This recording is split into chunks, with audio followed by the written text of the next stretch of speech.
Welcome students. देखिए, इससे previous lecture में हमने बात कर ली थी किसके बारे में, जो ठोस हैं उनकी विशिष्ट ऊष्मा यानी कि सीवी के बारे में। और सीवी को निकालने के लिए सीवी का जो ग्राफ था वो इस तरह से था, टी और सीवी में जो ग्राफ था वो किस टाइप से आ रहा था, इस तरह से। इस ग्राफ को हमने डिफाइन किया था कि हायर टेम्परेचर पर जो वैल्यू आ रही है उसकी 3R आ रही है और लोअर पर वो प्रोपोर्शनल आ रहा है टी क्यूब के। तो इसके लिए हमने दो नियम पढ़े थे, कौन कौन से, या दो थ्योरी पढ़ी थी, कौन कौन सी। एक तो है क्लासिकल थ्योरी, क्लासिकल यानी कि चिटसम्बक, और दूसरी थी क्वांटम थ्योरी। ठीक है, क्वांटम थ्योरी। इन दोनों का यूज करते हुए हमने इस ग्राफ को समझाने की कोशिश की थी, जिसमें से क्लासिकल जो थ्योरी है उससे रिलेटेड जो नियम था वो था ड्यूलॉग-पेटिट का नियम। कौन सा नियम? ड्यूलॉग-पेटिट का नियम। और क्वांटम थ्योरी से रिलेटेड दो नियम थे, आइंस्टीन का नियम और दूसरा था डेबाई का टी क्यूब नियम। इसके आधार पर हमने इस ग्राफ को पूर्णतः समझा दिया डेबाई के टी क्यूब नियम के द्वारा। ड्यूलॉग-पेटिट का जो नियम था केवल हायर टेम्परेचर पर ही इस ग्राफ को समझाने में सफल रहा था। और कौन सी थ्योरी यूज कर रहे थे हम वहां पर? क्लासिकल थ्योरी को हम वहां पर यूज कर रहे थे। क्वांटम थ्योरी के अकॉर्डिंग क्वांटम फिजिक्स का यूज करते हुए आइंस्टीन ने समझाने की कोशिश की थी, वो भी केवल इसको हायर टेम्परेचर यानी कि इस पर उच्च ताप पर ही इस ग्राफ को समझाने में सफल रहा। लोअर पर वो प्रोपोर्शनल टी क्यूब के नहीं आ रहा था। फिर डेबाई का टी क्यूब नियम आया। डेबाई का टी क्यूब नियम मतलब इस प्रोपोर्शनलिटी को वो समझाने में क्या हो गया, सफल हो गया। और साथ ही साथ उच्च ताप पर भी बता दिया कि वो 3R के क्या है, प्रोपोर्शनल है या 3R के इक्वल है। इसके बाद जो नेक्स्ट टॉपिक है आपका वो है द्विपरमाणु गैस की विशिष्ट ऊष्माधारिता। तो अगर कोई भी विशिष्ट ऊष्माधारिता हमें किसकी निकालनी है, द्विपरमाणु गैस, जैसे कि O2 हो सकती है, N2 हो सकती है, कोई सी भी हो सकती है जो कि द्विपरमाणु है, तो उन गैस के लिए हमें क्या निकालनी है, उसकी Cv की वैल्यू हमें यहाँ पर निकालनी है। तो वही पहले की तरह होगा कि इसका जो प्रायोगिक ग्राफ देखा गया, किसका, द्विपरमाणु गैसों के लिए उनका Cv और T के मध्य ग्राफ देखा गया, वो ग्राफ कुछ इस तरह से आया, इस टाइप से कुछ ग्राफ था। ठीक है, यहां पर तीन स्लोप हैं वो इस तरह से हैं। तो यहां पर ये आ रहा था 3/2 R के बराबर। ये यहां पर जब टेम्परेचर की वैल्यू और बढ़ाई तब ये आ रहा था 5/2 R के बराबर। और जब टेम्परेचर की वैल्यू और बढ़ाई तो ये आ रहा था 7/2 R के बराबर।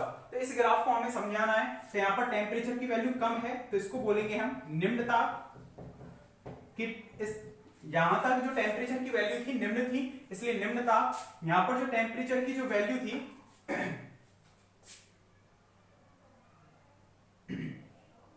ये वाला मध्य ताप हो गया, मध्य ताप, और ये वाला हो गया उच्च ताप। ठीक है, इस तरह से ये ग्राफ है कि ये ग्राफ प्रायोगिक रूप से देखा गया कि द्विपरमाणु गैसों के लिए जैसे जैसे हम टेम्परेचर की वैल्यू बढ़ा रहे हैं तो उसके संगत उसकी जो सीवी की वैल्यू है वो ये आ रही है। तो ऐसे क्यों आ रहे हैं, इस चीज को हमें समझाना है।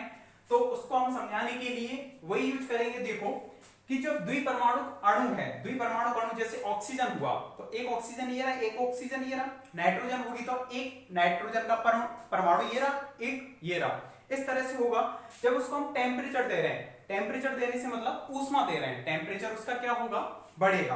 कि एक द्विपरमाणु है उसको हम टेम्परेचर दे रहे हैं तो वो परमाणु पूरा का पूरा जॉइंट है, इस तरह से गति करेगा। एक्स दिशा में भी कर सकता है, वाई में भी कर सकता है, या फिर वो जेड में भी कर सकता है। मतलब उसकी कौन सी गति होगी, वहां पर स्थानांतरण गति होगी। स्थानांतरण गति कि अगर कोई भी परमाणु है उसको हम ऊर्जा बाहर से दे रहे हैं तो बाहर से हम उसको अणुओं को ऊर्जा दे रहे हैं, गैस के परमाणु को। और गैस के जो परमाणु होते हैं वो कैसे होते हैं, मुक्त रूप से गति कर सकते हैं। तो उनके पास जो एनर्जी होगी केवल और केवल कौन सी एनर्जी होगी उनके पास, काइनेटिक एनर्जी p²/2m। क्योंकि मुक्त रूप से गति कर रहे हैं तो उनकी स्थितिज ऊर्जा का मान क्या हो जाएगा, वहां पर 0 हो जाएगा। तो उनके पास केवल और केवल कौन सी रहेगी वहां पर एनर्जी, काइनेटिक एनर्जी। तो इससे रिलेटेड ऊर्जा का समविभाजन सिद्धांत से उनकी जो ऊर्जा है वो ऊर्जा कितनी हो जाएगी, U से रिप्रेजेंट कर दो या E से रिप्रेजेंट कर दो, वो कितनी हो जाएगी, ½ kT। ऊर्जा का समविभाजन सिद्धांत क्या कहता है, प्रत्येक पद से रिलेटेड ऊर्जा का जो मान है वो कितना होगा, ½ kT। स्थानांतरण गति है इसलिए इसको ut से रिप्रेजेंट कर दिया। ट्रांसलेशन, स्थानांतरण को क्या बोलते हैं? ट्रांसलेशन,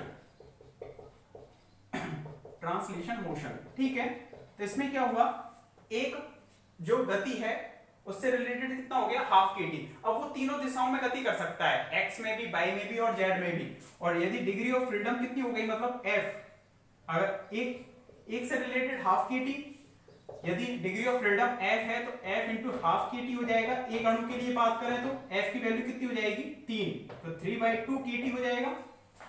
एक अणु के लिए बात कर रहे हैं, 3/2 के टी। एक अणु की ये आई क्या, स्थानांतरण गति।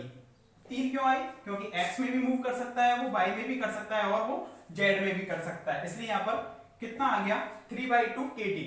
अब यहाँ पर यदि जो द्विपरमाणु गैस है उसमें अणुओं की जो संख्या है वो कितनी मान ली, n मान ली, तो टोटल ट्रांसलेशन जो मोशन है उससे संबंधित जो ऊर्जा है, स्थानांतरण ऊर्जा,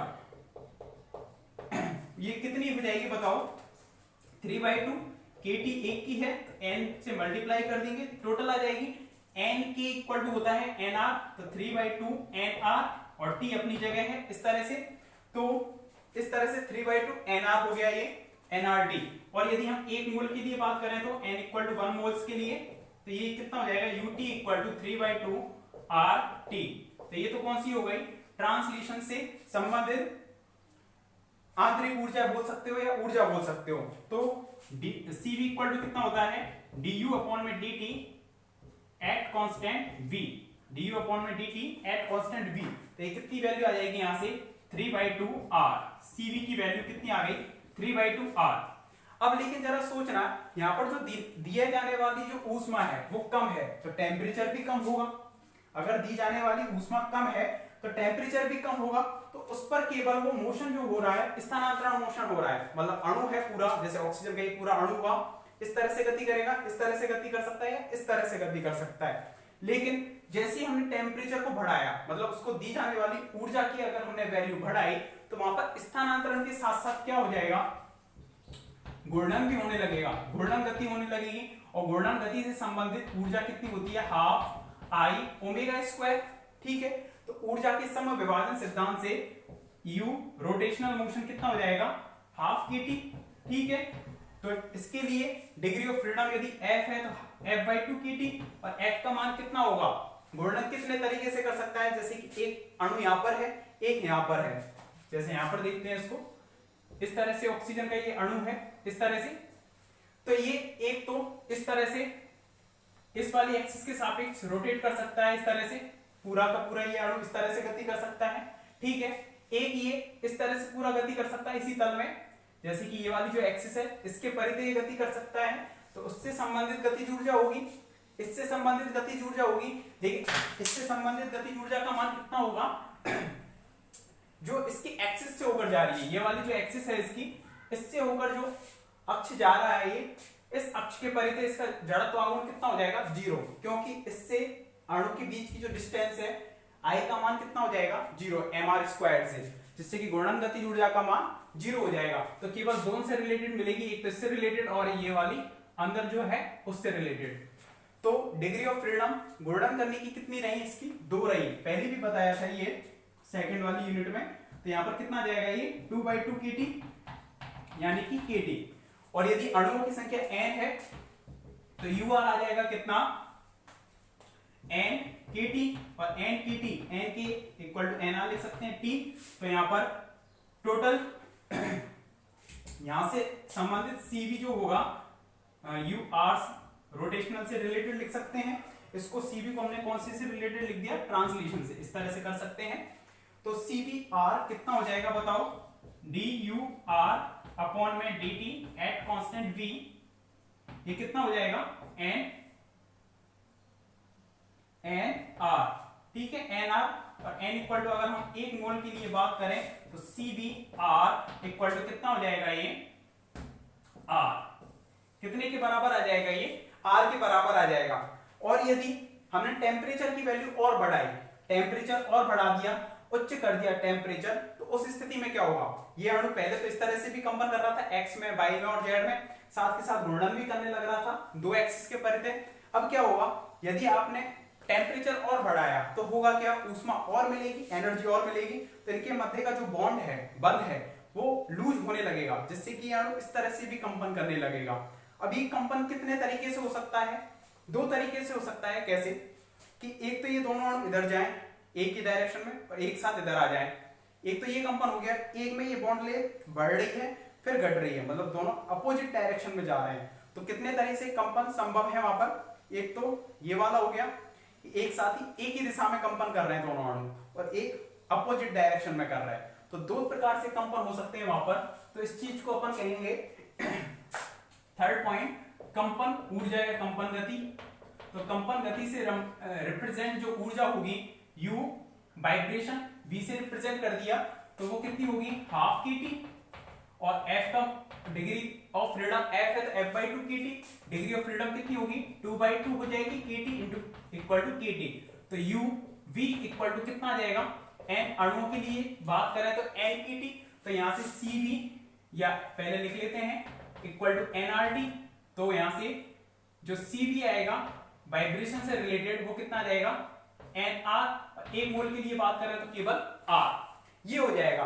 तो यहां पर जब ताप निम्न था, लोअर था, जब केवल और केवल CV का मान कितना आ रहा था 3/2 R, तो मतलब ये कह सकते हैं जब टेम्परेचर बहुत कम था, केवल जो अणुओं में कंपन जो हो रहे थे वो कौन से हो रहे थे, इस कंपन क्या जो गति हो रही थी वो स्थानांतरण गति हो रही थी, ये बोल सकते हैं। जब टेम्परेचर बहुत कम था उस स्थिति में केवल और केवल मोशन जो हो रहा था वो ट्रांसलेशन मोशन हो रहा था वहां पर, ठीक है, स्थानांतरण गति हो रही थी। तो उसके कॉरस्पॉन्डिंग हमें जो CV मिला वो कितना मिला यहाँ पर 3/2 R, ठीक है।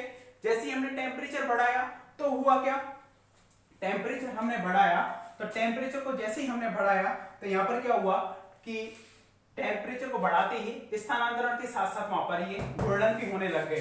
तो मतलब टोटल जो एनर्जी है, टोटल जो CV का मान है 3/2 R, यानी स्थानांतरण भी होगा, साथ के साथ कौन होगा यहाँ पर, स्थानांतरण के साथ साथ घूर्णन भी होगा, और वो घूर्णन कितना होगा बताओ, घूर्णन से रिलेटेड R था, ये टोटल कितना हो गया 5/2 R हो गया। तो इसलिए मध्य ताप पर कितना आ रहा था ये 5/2 R, और हायर टेम्परेचर पर जो वैल्यू अगर हम देखें इसकी, हायर टेम्परेचर पर, तो उस पर क्या हो रहा था 7/2 R, मतलब टेम्परेचर को उच्च कर दिया, तो उस स्थिति में स्थानांतरण गति भी हो रही थी, साथ के साथ घूर्णन भी हो रही थी, और साथ के साथ वो ऊर्जा ज्यादा होने की वजह से वहां पर जो परमाणुओं के बीच का बॉन्ड है वो लूज हो गया था, ताकि वो क्या भी कर रहा था, कंपन भी कर रहा था। तो स्थानांतरण, घूर्णन और कंपन तीनों वहां पर पॉसिबल है, ठीक है। ये तो किससे रिलेटेड रही, केवल ट्रांसलेशन, यहां पर ट्रांसलेशन के साथ साथ रोटेशन भी हो रहा था, और यहां पर ट्रांसलेशन प्लस रोटेशन प्लस में वाइब्रेशन तीनों हो रहे थे।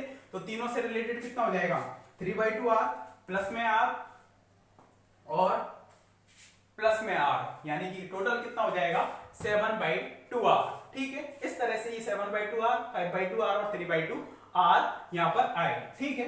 इस तरह से हम इस ग्राफ को यहां पर समझा सकते हैं, एक बार पढ़ना लैंग्वेज को समझ में आ जाएगा, ठीक है। देखो उसको एक बार